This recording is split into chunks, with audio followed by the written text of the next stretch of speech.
ஸ்ரீரங்கம்னு ஏன் சொல்றாங்க? அதுக்கு ஏதாச்சும் ஒரு ஸ்பெஷாலிட்டி இருக்கா? அரங்கம் அப்படின்னா 2 ஆறுகளுக்கு இடைப்பட்ட பகுதின்னு பேரு. காவிரி ஆறு பாயக்கூடிய வழித்தடத்தில் 5 கோவில்கள் இப்படி உண்டு.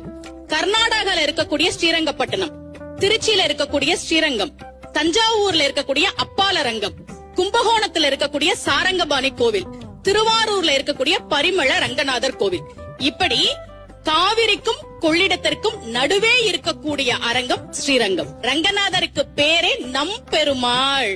மனிதன் வேறுபாடு பார்க்க கூடாது என்பதை திருப்பாணாழ்வார் மூலமாக உணர்த்துகிற பெருமாள் நம்பெருமாள். பச்சை மாமலை போல் மேனி, பவழ வாய், கமல செங்கன், அச்சுதா அமரர் ஏரே ஆயிர்தம் கொழுந்தே என்னும் இச்சுவை தவிர யான் போய் இந்திரலோகம் ஆளும் அச்சுவை பெறினும் வேண்டேன் அரங்கமா நகருளானே என்று ஆழ்வார் பாடிய பெருமாள் நம்பெருமாள்.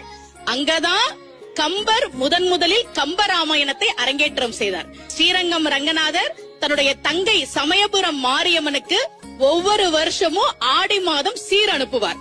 அப்போ நம் பெருமாள் என்ன சொல்றார் அப்படின்னா, மனிதர்கள் கிட்ட ஏற்றத்தாழ்வு இருக்கக்கூடாது. சிறு தெய்வம் பெருந்தெய்வம்ன்ற வேறுபாடும் பெருமாளுக்கு கிடையவே கிடையாது. இதையெல்லாம் சொல்லக்கூடிய பெருமாள் தான் ஸ்ரீரங்கம் ரங்கநாதர்.